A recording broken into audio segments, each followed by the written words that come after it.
Welcome to the Simple Minds podcast, where six mates unpack 3 topics over a new drink each week. Fuck it, just go with that. We'll fix it if it's...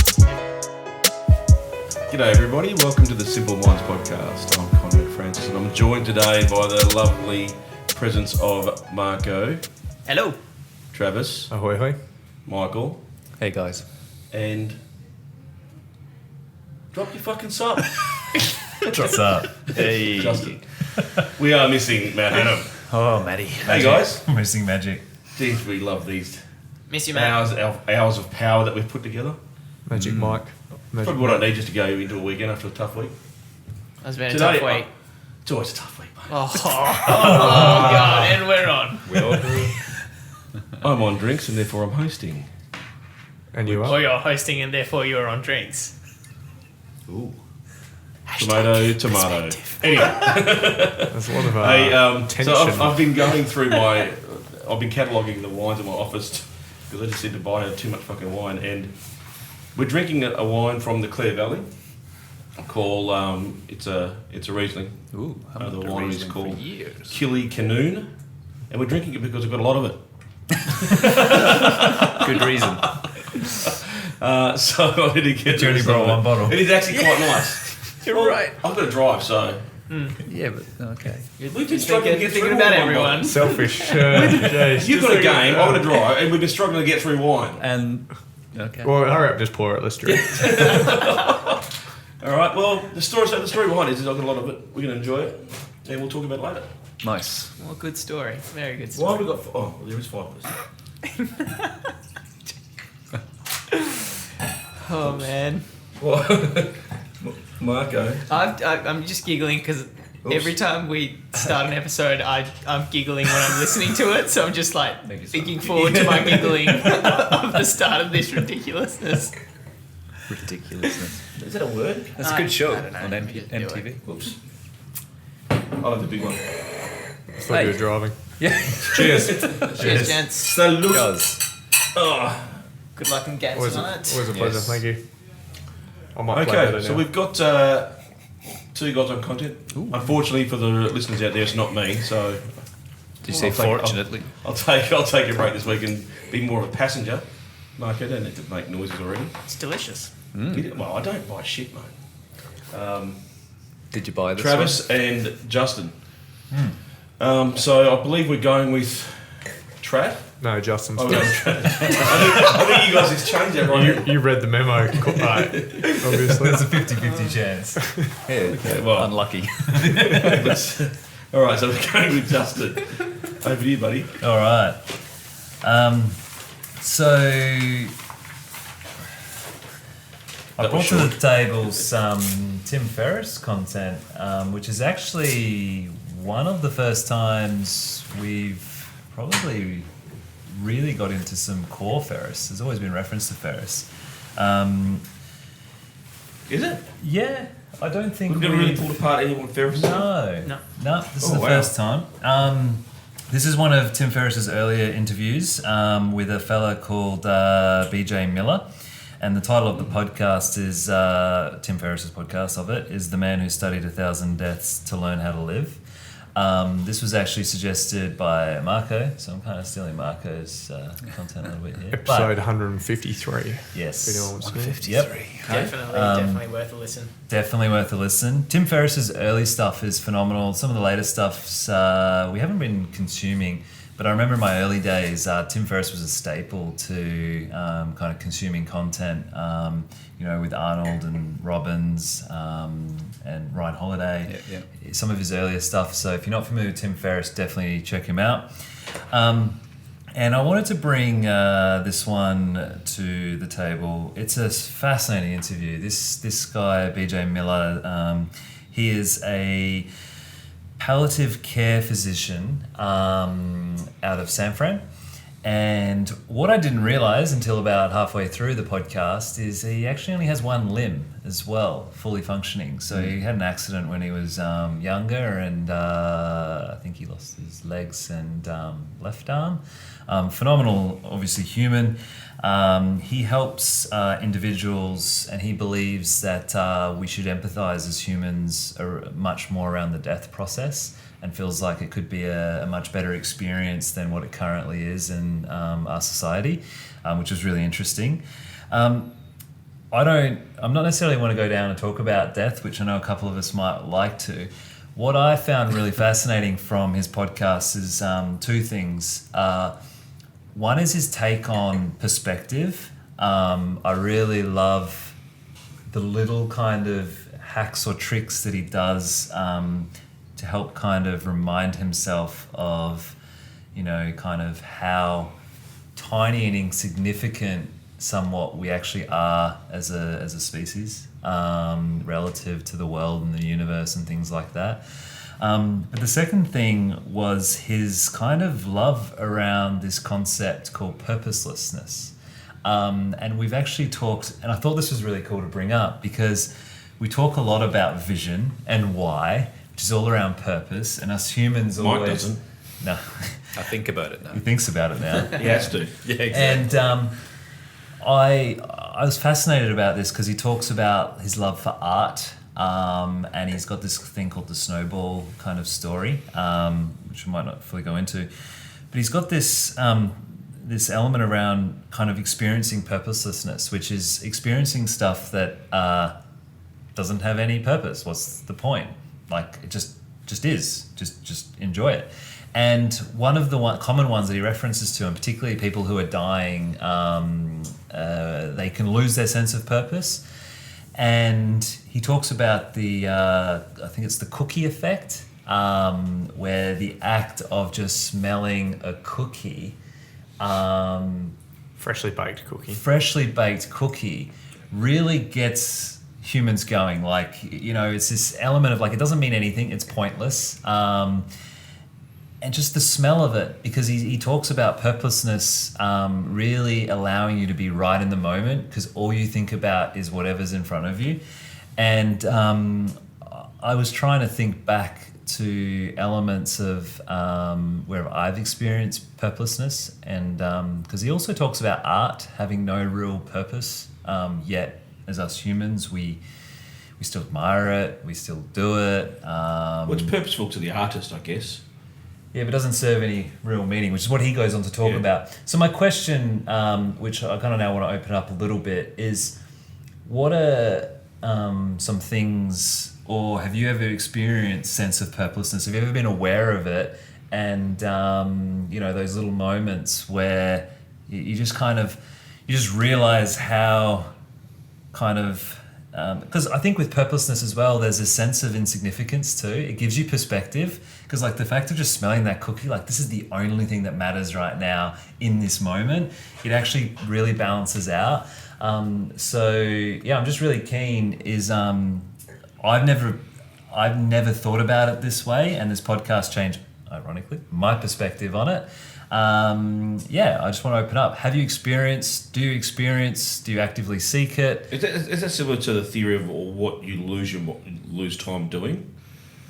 Because I think we talked about that a while ago, right? No. Other way around, I think. It's the sort of opposite of that, I think. Is it? It's paying attention to what's around you.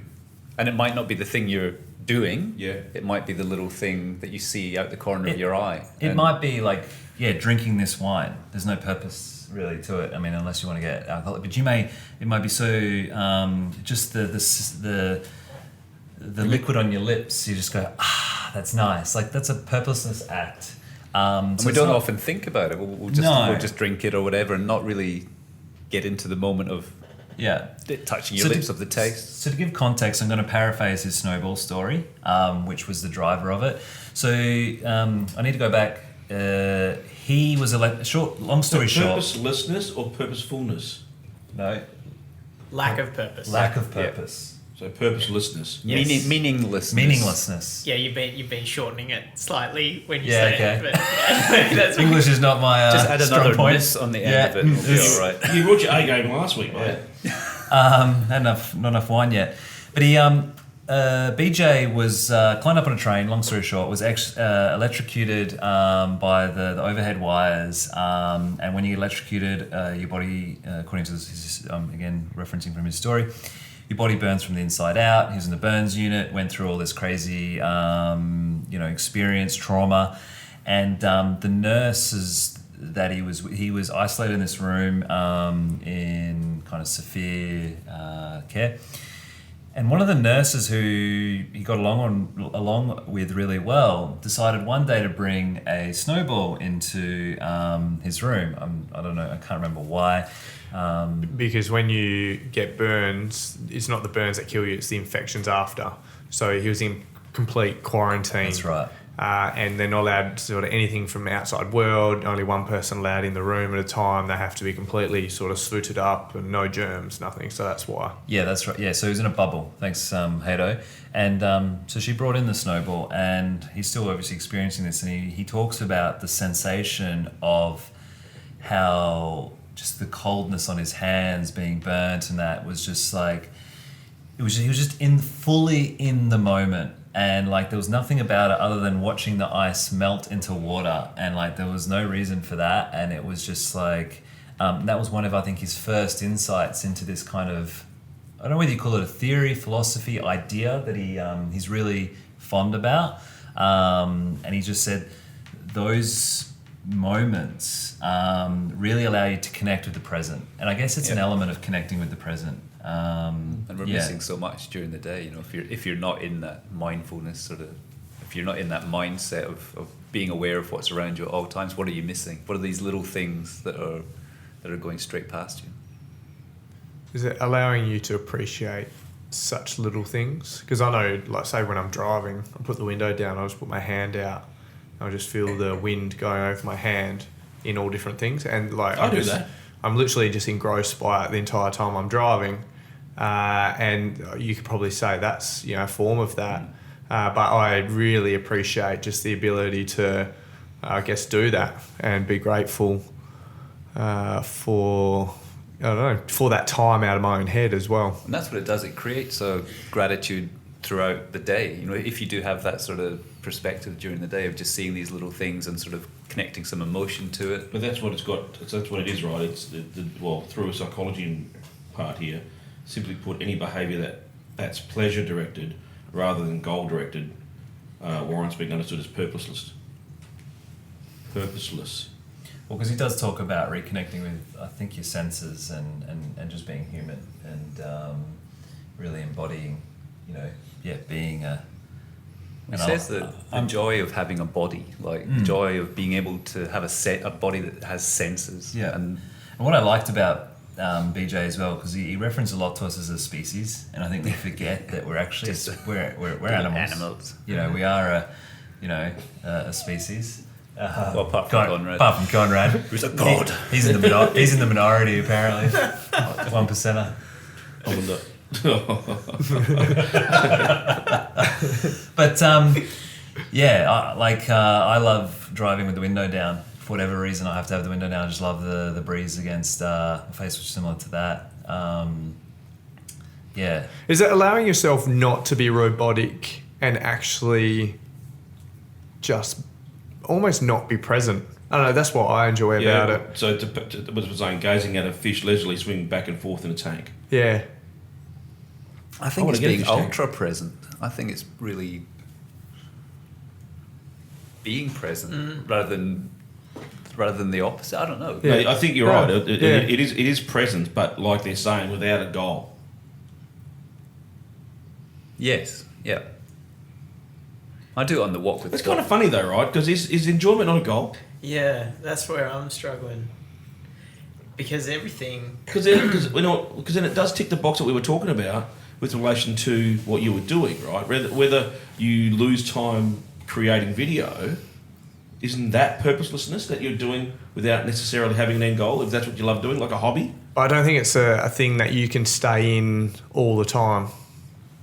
It's the moments within moments, between moments. I think it is. There's a quote for the Instagram episode. Boom, boom, boom. Talk about going down a fucking tunnel of moments. Good one. Within moments. Tunnel of moments. I think it's more about enjoying, like you touched on, the little things. So when like people are reflecting, you know, on their last moments, you know, they either, what did he refer to? He's talked about regret, not doing enough with their life, feeling like they never had a purpose, and he called it Existential. Something where they don't know how. He refers to how we can treat pain, we can treat all this other stuff really well, but there's this phenomenon where people lose a sense of purpose towards the back end of close to death, and simple things like that can actually reconnect them back, which was super interesting. So I think it's appreciating the little things as well. Well, myself and Marco were talking as we walked in today, and Marco's got a bit of a obsession just now of clouds, which is a simple thing, yeah. Of look, but I mean, I love clouds. Simple thing for a Exactly. simple bloke. I love it. yeah. But I mean, it is On Simple Minds. on the Another quote for the Instagram. Sorry, Michael, go. when I walk the dog in the morning. Can I just put it there? If anybody sees my social, and if I start quoting Travis Hayto, please tell me to stop. What were you saying, Michael? When I walk the dog in the morning, I'm very, and I've been doing this now for a few months, very aware of, because it's a beautiful walk, got trees and bushes and forest, and it's early in the morning, the That's sun's just his backyard. yeah, exactly. The sun's coming up. I really concentrate on these beautiful elements that are around me at all times. So I'm not shouting at the dog who's run off in the different direction or whatever. It's like, just look at that sunset and pause and actually take it in and get the sense of it straight into the brain. Look at a tree, look at a bush, look at the ground, like all this amazing nature that's around us at all times. I think a lot of the time we just walk past it. So, I mean, is there another question to it? Like, as you said, does purposelessness... There's a lot of S's. That's a great word for Scrabble. Yeah. Does it really exist? I mean... Yeah, of course it does. Well, it does. I mean, it does in those things. What it talks about here, it exists in the in those pleasure things you do for pleasure. I think pleasure, I don't know if it's pleasure. Is it pleasure?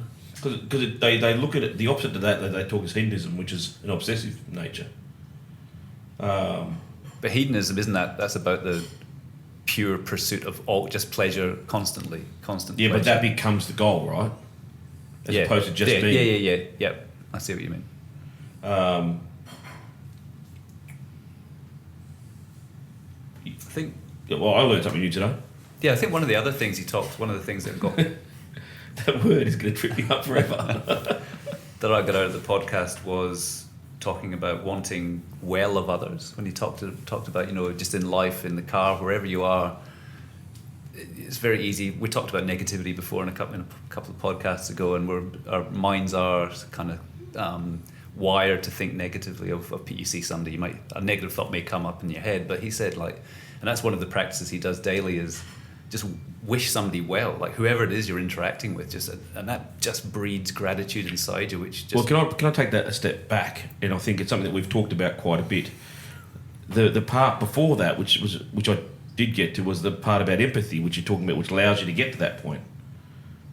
It's not empathy that he was talking about in that instance. It's just wishing somebody well. But is empathy not about that? Yes. Yeah. I mean, the conversations I've had, and Marco, you've had with the same person you and I were talking about, Dale, was about empathy. Yeah. About that person. That person, Yeah. Dale. Mm-hmm. Empathy. And I had a coffee with Dale this morning around the same thing, about trying to understand people. empathy is the understanding of trying to put yourself in their position, I suppose. But what he's saying is just wishing happiness to somebody. I think that But is that still not is empathy part still of- I think not it's the gateway part of to empathy. gratitude? Yeah, Because I'm teaching Dale about his gratitude journal, and a lot of his daily statements were very shallow. And I was talking to him about taking the statements back further. Why are you grateful for this, and where did it emanate from?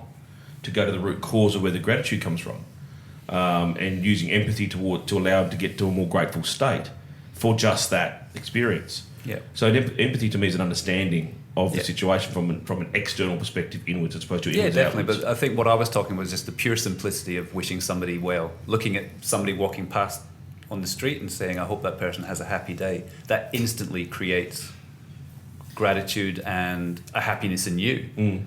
There's a way of instantly turning on. That's something he talked about as a daily practice that he does. So not as deep as empathy, not I suppose. But you say you're doing it to feel good though. Of course, yep. So that's not purposelessness. And that's what kind of why I'm staying so quiet, is because I'm thinking because we fabricate purpose. Yeah. Yeah. You talked about the story. We can wind a lot of stories around a lot of things. And that's one of the amazing things we can do as a species. Yeah.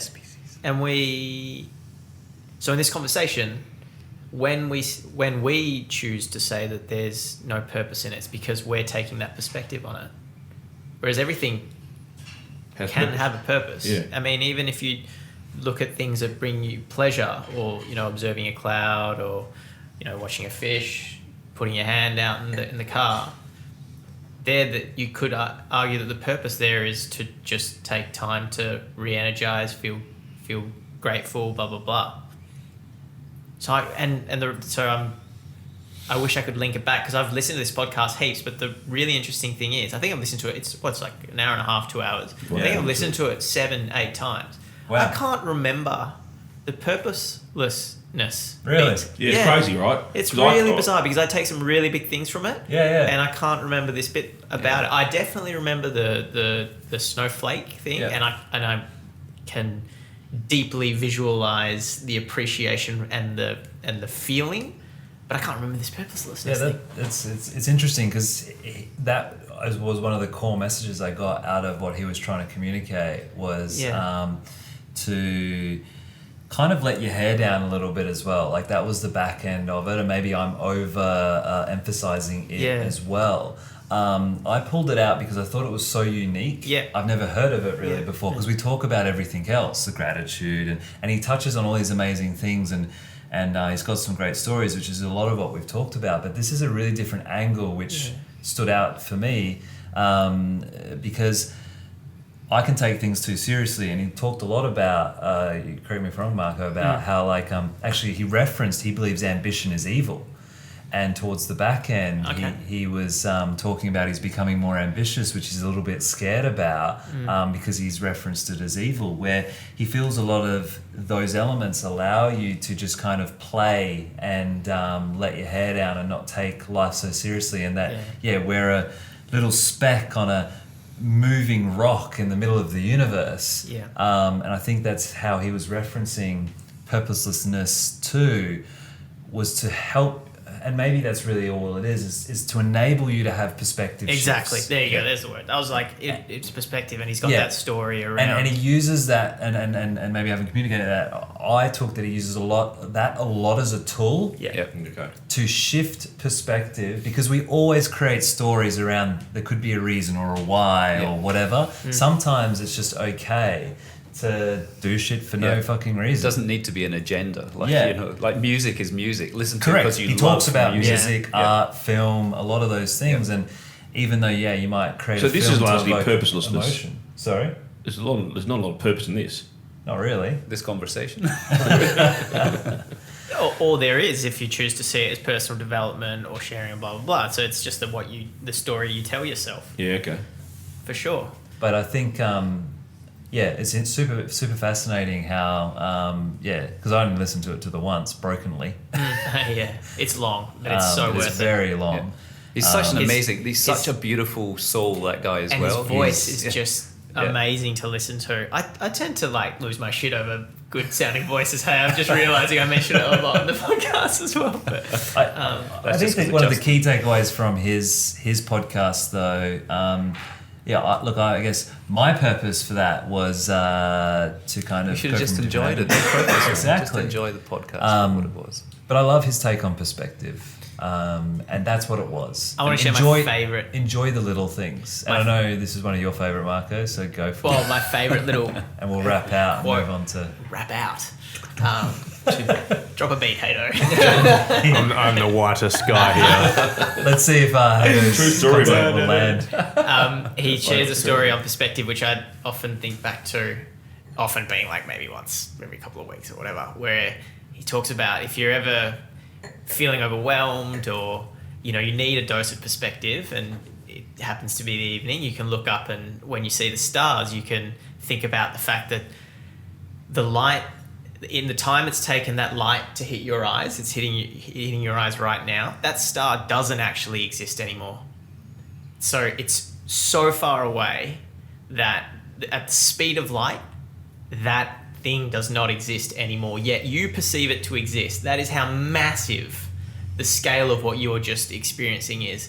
Therefore, what is the significance? What is the meaning of us? Like, it's really insignificant and puny and tiny. And that's quite liberating and refreshing, I find. Just like that Emma Stone bit that I brought into the podcast a little while ago, which was just, we don't mean anything. It's all meaningless. And I think that's, though, that's why I think I really like the purposefulness, whatever, however. No, other one. Purposefulessness. It is just enjoying the moment, enjoying the little things, like enjoying that smell of a cookie, enjoying that snowball melting in your hand, creating a video or a piece of art, or admiring a piece of art, or the wind through your hair, or whatever that simple act of. You don't have to be doing something, I think, which is probably where I got to. I feel like I'm cheating right now. I know we're trying to move on to the next subject, but Yeah. I'm having this thought at the moment that I feel like I'm cheating because I'll look up and I'll see a cloud and some of them are just so well defined that I'm just like, fuck, that's such a nice cloud. And then I get happy and I smile and I'm like, that is sick. And I watch it and then I tell my whatever friends are around me and they think I'm weird. But I'm like, I think that's it's a cheat. It's a cheat. I feel like when you get to that point, yeah, I think that's you've discovered something. I think that's a perfect example of it. Is enjoying that, and he talks about becoming your whole, and being weird and not giving a shit. And when you believe that, which I do now, I'm just like, fuck you guys if you don't like the cloud. I fucking love it.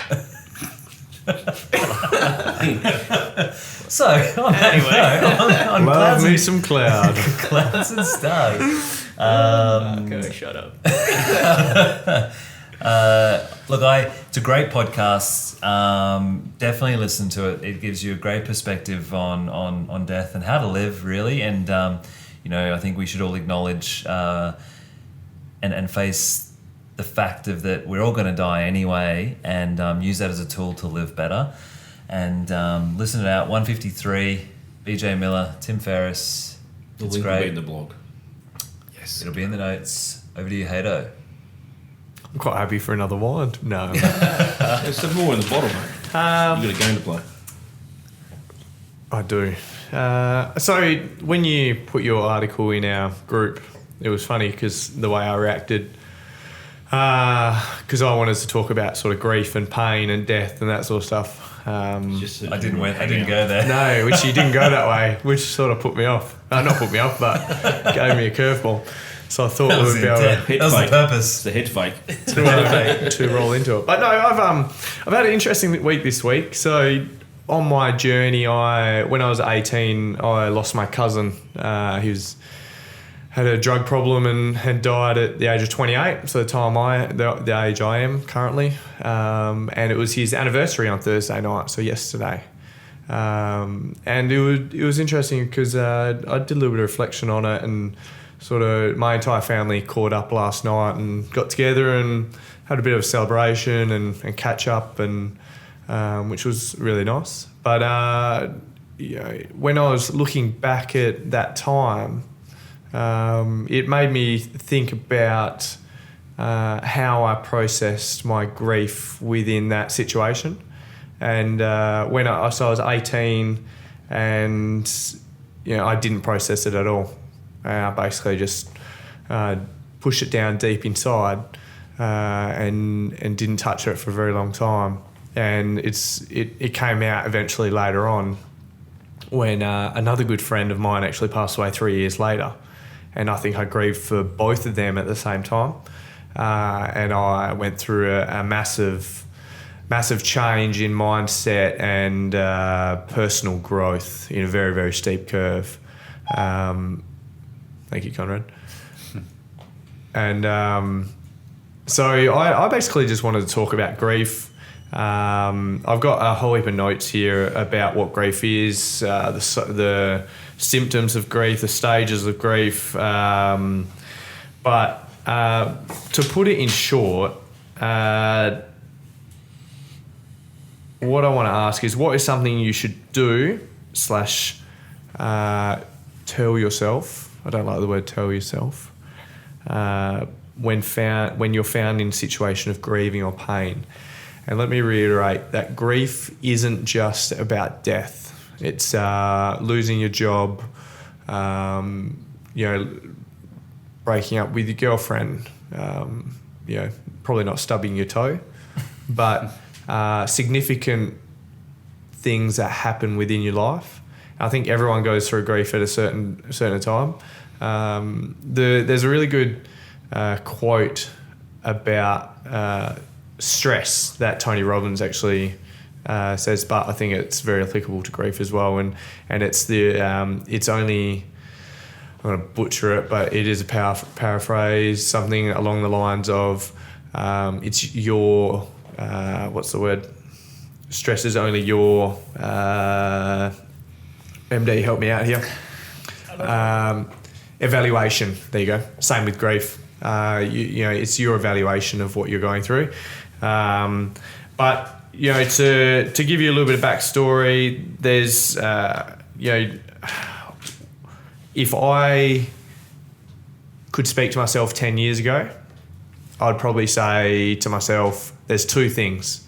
I'd tell myself, you'll get through this, and you're only given what you can handle. So I don't believe anyone else is given something that they can't handle. So they're the two things that I would probably say to myself, or that I could give some tips to some people, or something that's going through something similar, or that sort of thing. So I know, Conrad, you've experienced something very similar to myself.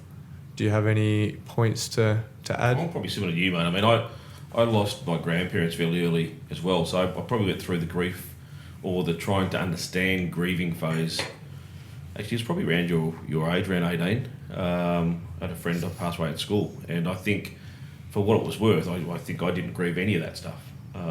Just went down and carried on with life, and I think there was a massive deferral of that. And it probably showed out in other ways, and you're right, it shows up in ways, broken relationships, change of jobs, and anything that causes you some uncertainty and instability is where grief gets triggered. So it has come out in other phases of my life, but not generally at the time where you think traditionally you'd attach grief to it. I learned about it, and I understand the process through it. But everybody does grieve differently too. I don't think there's a set formula for everybody, but everybody will go through certain phases at certain times. Yeah, I remember when my granddad passed away. He was in Scotland. I was living over here at uni when I was about 18 or 19. And I sort of at the time remember being obviously heartbroken at the time, but it sort of feeling bad that I didn't grieve enough. Mm-hmm. Like, it was a really weird feeling. I was like, I should be grieving more, I should be crying, I should be doing this, I should be doing that, but none of that sort of bubbled to the surface. And it hasn't come out. I don't think it was something I was trying to sort of keep it inside. It was just I don't know, it just didn't, as you said, different levels of grief. So I was very close to him as well as a youngster in Scotland, and I'd been away from him for like 5 years or so, living in Australia. He was a beautiful man. It's because you're self-aware and you have the ability to process your emotions now. Yeah, but it's being responsible with your emotions, right? I mean, and that's what we talked about the other week and what I just said before. I mean, grieving is where a lot of emotions come through. Obviously sadness is one of the biggest ones. And you will get through all of that phase, but it's not confusing yourself through the process. It's understanding, acknowledging yourself through the process. And I think that some people even use grief as a tool for themselves, like allowing themselves to. And that's not even grief. I don't know. We talked about the negative stuff. People using negative as a kind of motivator for themselves. I think a lot of people will use grief to let themselves, get to whatever level it is, without sort of really accepting what's actually happening. Am I making sense with that? Yeah, I think it ties to, we were talking about the Michael Gervais interview last week, and he mentioned the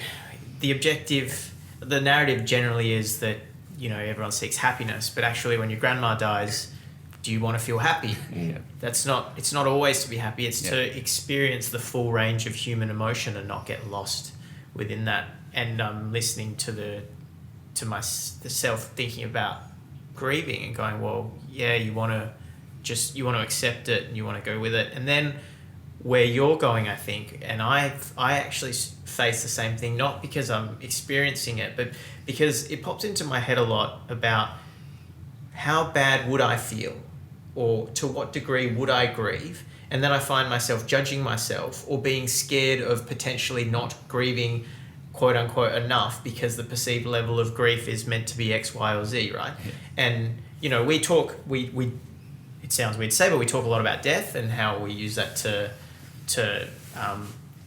consider the way we live our lives. And I actually, over the last month, think, if my dad died, if my mother died, if my brother died, I can't see myself at the moment really, really grieving. And that scares me because is it because I don't love them enough? Or is it because actually when I have my interactions with them, that I'm not holding back? Yeah, I have the conversations that I want to be having at the moment. But it's scary for me, and this is the first time I've been talking about it, it's scary for me to admit that actually, I don't know. And knowing myself, I'm a very emotional person. And when I grieve hard. So I probably will also then revert to the thought of actually, I'd probably go in a deep hole, but yep. But in the same vein, your emotional intelligence dictates a lot of how you process your emotions, right? Yeah. I think the 5-6 of us have a very different understanding of our emotional states now than what we probably were 5-10 years ago. Yeah. The article, Trav, that you circulated talks about the stages of grief, and I've processed some of this stuff as I've gone through the different things. I mean, I actually even went through grief when my daughter and I were separated for a period of time. Yeah. And I remember saying to somebody then, it feels like a breakup. Yeah.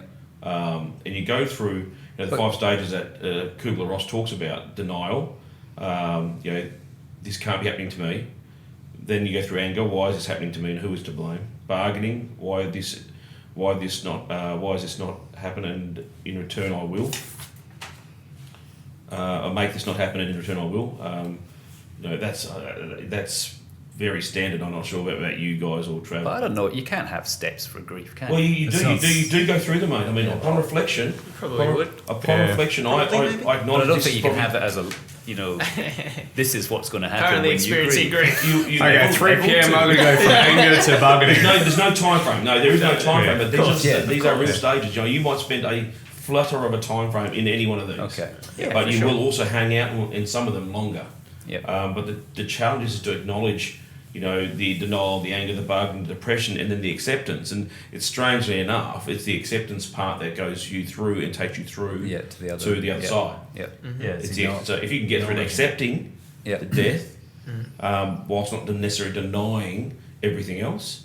And to get you there quicker, the act of thinking about death more often as an actual practice, which is a stoic practice of kind of negative visualization of thinking about death of a loved one or of whoever, actually takes you to a place where instead of just ignoring death, death's not there. It's a great reality check. Of course, it's a great motivator. It's a great motivator for great relationships. But it can be like on Marco's track, it can be scary.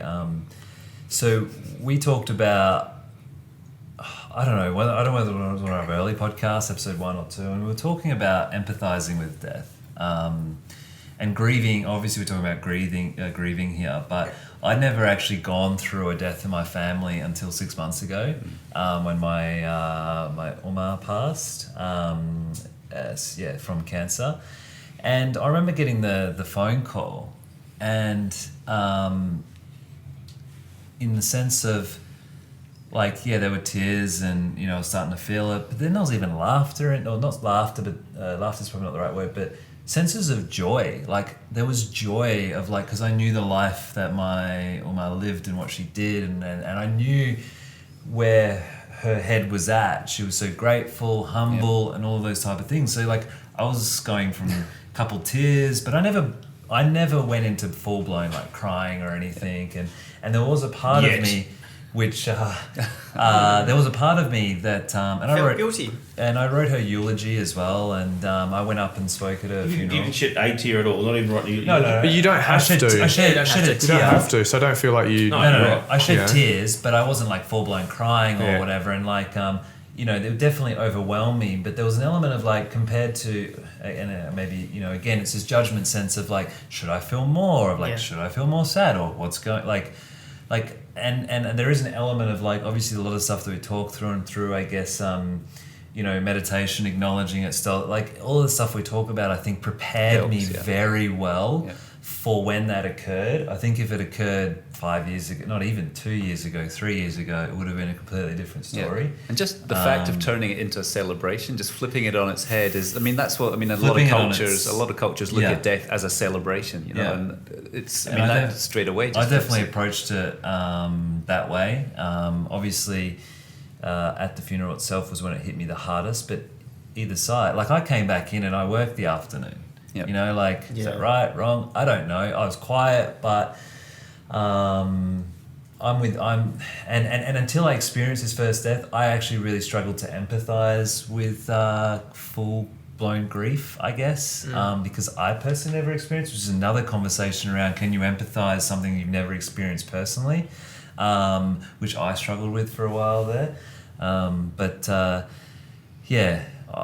I don't know about tips, but I think acknowledging what it is, and I guess the awareness.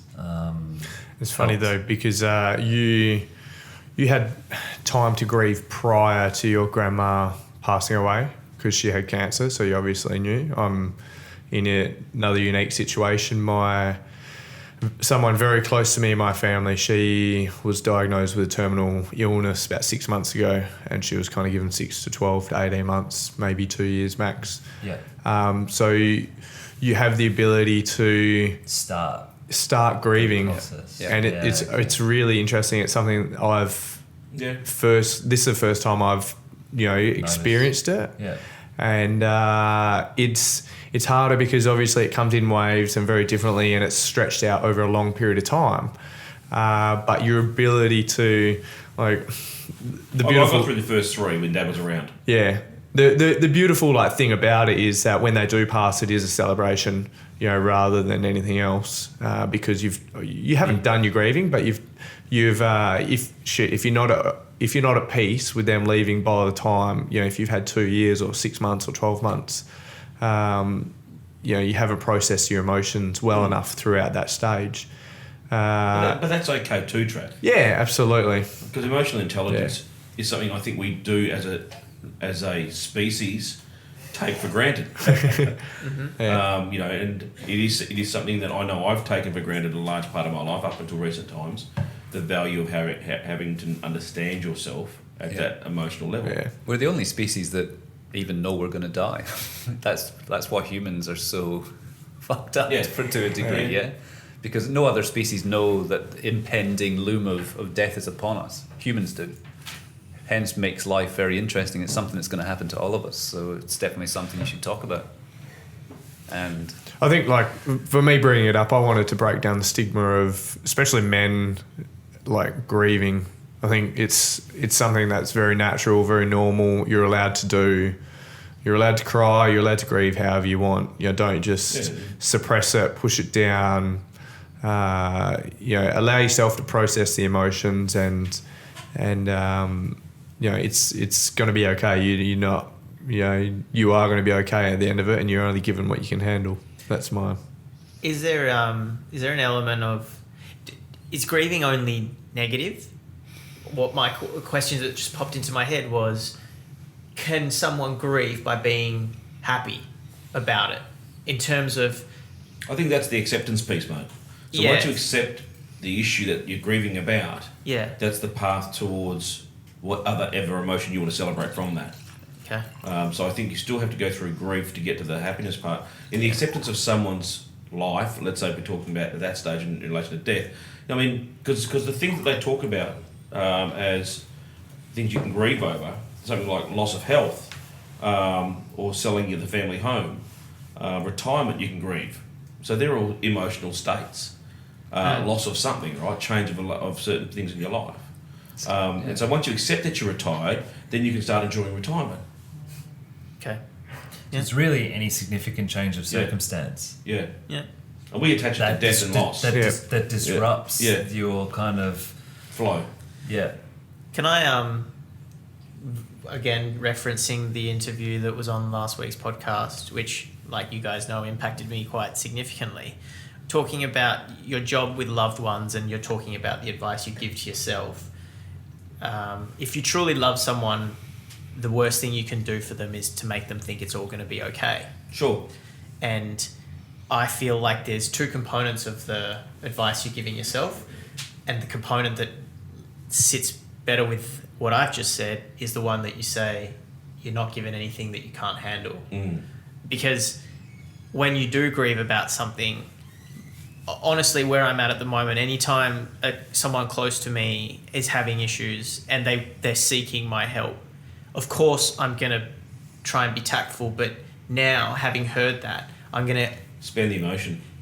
Yeah, try and get them to explore it and understand it rather than be like, no, it's going to be okay. It's funny you said that, because remember we talked about it last week, this friend of mine who had the mum in hospital. Yeah. And when she rang me on the way to hospital, when she first got told about her mum going to hospital, I said to her, don't be the parent. And what I meant by that was, allow yourself to be the child that she is and go through the emotional state that you're being challenged to process. Because you can go in hyperdrive, and I did this with my dad. You go into hyperdrive in that state of non-acceptance and that state of denial and say, well, we'll fix this and we'll get the doctors to do this and all that type of stuff. But you're not allowing yourself to process the emotion. But so you're right. It's the most intelligent thing any human being can do is encourage people to experience the emotion that the situation allows them to experience as quickly as they can experience it. And that's what Gervais really talked about. Hey, he talked about experiencing that. The full range. The full range. Because it's a gamut. But he talks about not staying too long. Sure, 100%. And there's, I guess, the caveat with that. Don't stay too 100%. long in that either. And I guess you also linked a Tony Robbins article with it, which pretty much said the same thing as Gervais, where through pain is we experience the biggest growth as well, but I guess you can't really experience that growth until you get to that acceptance level. So it's how far you can get. It's pain plus reflection equals growth. Yeah. That's the one, right? From Yeah. Ray Dalio's principles. Yeah, and that's the truth. Just feel, man. But I certainly appreciate the opportunity to talk about it, because, you bringing it up has actually made me realize I've been feeling guilty about the fantasies I'm projecting about loved ones around me dying. And just in the conversation, I've realized, well, I'm judging myself because I actually don't know the outcome anyway, but it's an interesting... And plus... The outcome is whatever it is. The outcome is what it is, and grief, as like anything, would be a spectrum. Yeah. And one, upon reflection, and like I said, I've got it through a few times. Now, Trav, you've had a few people... I mean, Matt went through his pet dying last week, or the week before. Yeah. It is all of those things. Everyone's going to experience that type of grief, changing a job, selling a house, breaking up relationships. And it's hard to say it, but it is. Just be in the moment, allow the emotion to come through, and enjoy the process. Because upon reflection, that's what you get to.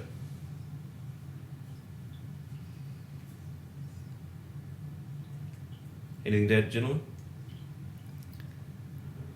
How was the wine? It's very nice. Wasn't bad. It was good. Trav, you drank yours pretty quickly. Yeah, I like to drink quick. Now I'm with Marco. I've never looked at grieving. I've never. It's a 5-step process. I've never even read an article. I've never read an article about my grandma passed, and you just do what. I don't know, you don't really have any tools or any context. Yeah, we talk about all this other stuff, but in the moment when it happens, like, shit. Well, we were going through it last night at the basketball court. You weren't there. One of the guys has his pet's ill. His girlfriend's pet's ill. He's been told that he may not be able to fly to Bali for his holiday because of the volcano. and he was down in the dumps. Yeah. He was depressed. He was grieving. Should listen to the blues. He's at stage 1. Okay. Okay. And, you know, that, so it's interesting, but we say there's no steps, but there are. But this is where it connects really well with the first topic. It's if you can bring into your life the meaninglessness of stuff, it helps. Perspective. Man. Yeah. Death's death. It happens to all of us. For sure. So death And teaches you not to getting appreciate a flight life. or not doing right? this or whatever. Yeah, exactly. It's just stuff that's happening. It is just stuff. But what we attach to those things is where the unhealthiness comes. I think it pings back to you've got to acknowledge that, but if you're feeling the emotion, you've still got to Let feel it. it. Yeah, definitely. Don't tell yourself a Yeah. bullshit story of like, oh, none of this matters. Like you can go to maybe, I think that's where the Stoics get a bad rap of like, oh, they don't feel anything. But it's not the case. I think you've still got to allow the emotion to flood through. Yeah. But I think the power comes in the awareness of acknowledging it, right? Knowing when it's happening. And not letting it take you down, take you over. And taking the perspective that it can serve you, because unless you're Yeah. number 7 billion and you're the worst off, Yeah. there's going to be an almost equal amount of people, especially in our circumstances, right? There's going to be way more people that are in worse situations that have made a better outcome than what you potentially could. So you can acknowledge that. It doesn't mean you have to force yourself to feel it. You can just choose to see that can be the outcome and take the lessons from the negativity now in that light can help you a lot, I think. Yeah. They're cheap lessons. Like saying you could learn about grief in primary school, right? But then it becomes more expensive the longer you hang around and the less time you've paid attention to your emotions. You bring up a good point in regards to childhood. I think there's not enough talk or honest talk about the grieving process, death, bad things happening in It's because kids are people don't protected too understand much. the 5-stage process, Mike. But you know what I mean? Like there's no kids are protected too much. I think these days. Trav, sorry. No, you're right. I feel like there's something that you want to say. Yeah, Trav. Drop a bomb. I guess body language, hey? Yeah. No, just how can I put it properly?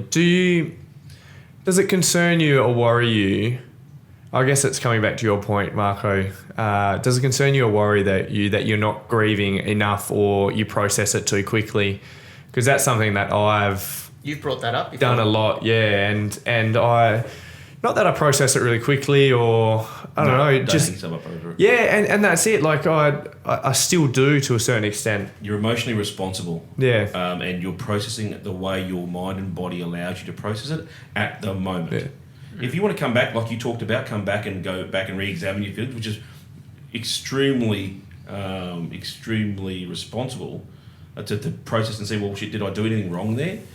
Great, no worries. But don't ever hold yourself accountable to societal norms. Yeah, it's just that self-doubt creeps in, at times. So I was just wondering if anyone else has experienced that emotion or other than... Yeah, well, that's what I shared there. It's the same. Like, I felt like I came... Yeah. Who knows? Maybe it will expose itself. I could give you a real trick to allow some emotion to flow, mate. I did it with my dad, and 3 hours later, I think I filled a boat of water. But... Yeah, I think it comes back to that. And I guess it's really acknowledging there's no right or wrong to it as well. Yeah, absolutely. No. The more we talk, the more I realise that the less judgment you put on other people and yourself is really going to help either you helping someone else or someone helping themselves. Because, instantly my thought was when you were talking about whoever it was last night feeling bad about their pets and their trip to Bali, I was like, get a fucking dose of perspective. But I don't understand the context of their life and the significance of what they mean or what sits behind that. Sure. Well, you know what family pets mean to everybody, right? Yeah. We understand that. And their trip to Bali True, was 100%. obviously there was an attachment to an anniversary of something. So there is whatever anyone attaches to. I just whatever. wanted to. I'm not fussed about that particular example. I'm fussed on my instant reaction of trying to dose them with perspective as opposed to applying zero judgment and trying to understand first. which I think is going to help a lot with anything like this. I mean, it just helps with anything in general, right? The less you judge. It's all simple shit. Yeah, and you know what? But age gives you the beauty of experience. You guys are somewhat younger than Michael and I. Excuse me. And to be able to share this conversation is a good one, because again, you've dealt with death earlier than what you dealt with death, Justin and Travis and Justin, and you've obviously your emotional intelligence around the subject is somewhat more founded and sounded, because it's a hard thing to understand unless you're really in it and give some time to reflect on it. It's funny, isn't it? I mean, death is like, it's gonna happen to all Yeah, but of we us. just fucking ignore it, man. Yeah. Well, after I listened to BJ, Tim Ferriss, I journaled on actually being semi-grateful that you're actually going to die. Yeah. Being grateful that eventually you will purge. And the Homo Sapiens book, I believe, talks about it as well, about, there's a whole other conversation and we should save that for another episode, but perspective on it. And it was a really great experience. It was my first experience 6 months ago with my passing, and it was on reflection and enduring it was a great experience. And there were some really great questions asked, and it allows perspective as well. Calls you out in your own bullshit, and I think it's come back to, almost loops back to conversation of self-love.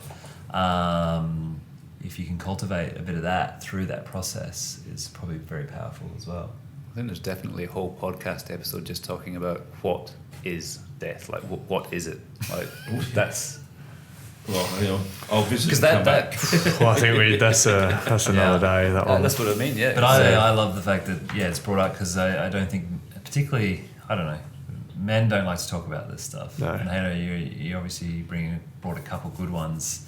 That, not even that. I mean, we've had some feedback of guys talk about this stuff, which comes back to society norms and judgment. It's well, probably not enough. As well. No, I completely agree with you. There's probably a lot of other But I think topics that's that we don't at talk least about. one of my reasons for being part of this, apart from being selfish and developing my own emotional intelligence, I think, is we get to be an example of conversations that you can have that are really, really, really fruitful. And also look at the bonds that it actually creates by going to this level. Yeah.